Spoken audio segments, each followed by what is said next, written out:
Emily, the floor is yours.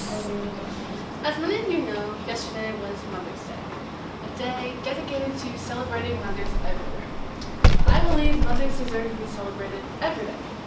Being a mom is hard work. There's no doubt about that.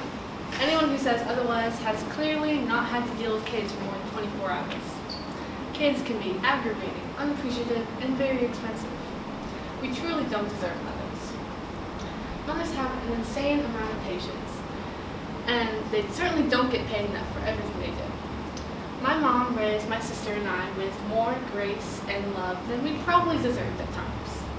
She's always been my biggest supporter, and she's always encouraged me to pursue my own interests and passions. She's been there for me on my worst days and my best.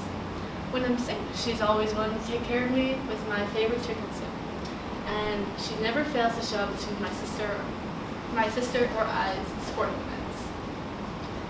My mom is also one of the most compassionate people you'll ever meet. She volunteers at my church on a regular basis and encourages the rest of my family to do the same.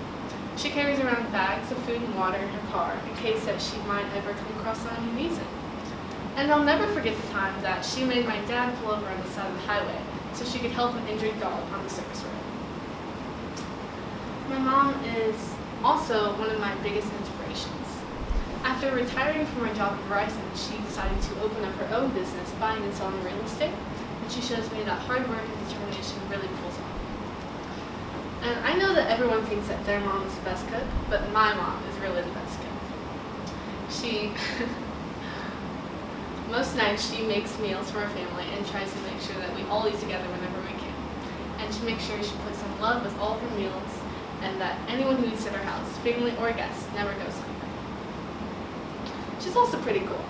She really enjoys skydiving and scuba diving. She's been hiking and ziplining, and I like to think I get my sense of adventure from her. She's better habits than I do. She eats better than me, and she works out way more than me.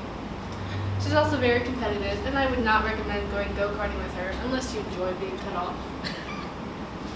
My mom gives great advice, and I've gone to her from everything from boy troubles to college decisions and future plans. My mom is the greatest example of unconditional love, and I strive to live and love as my mom has taught me.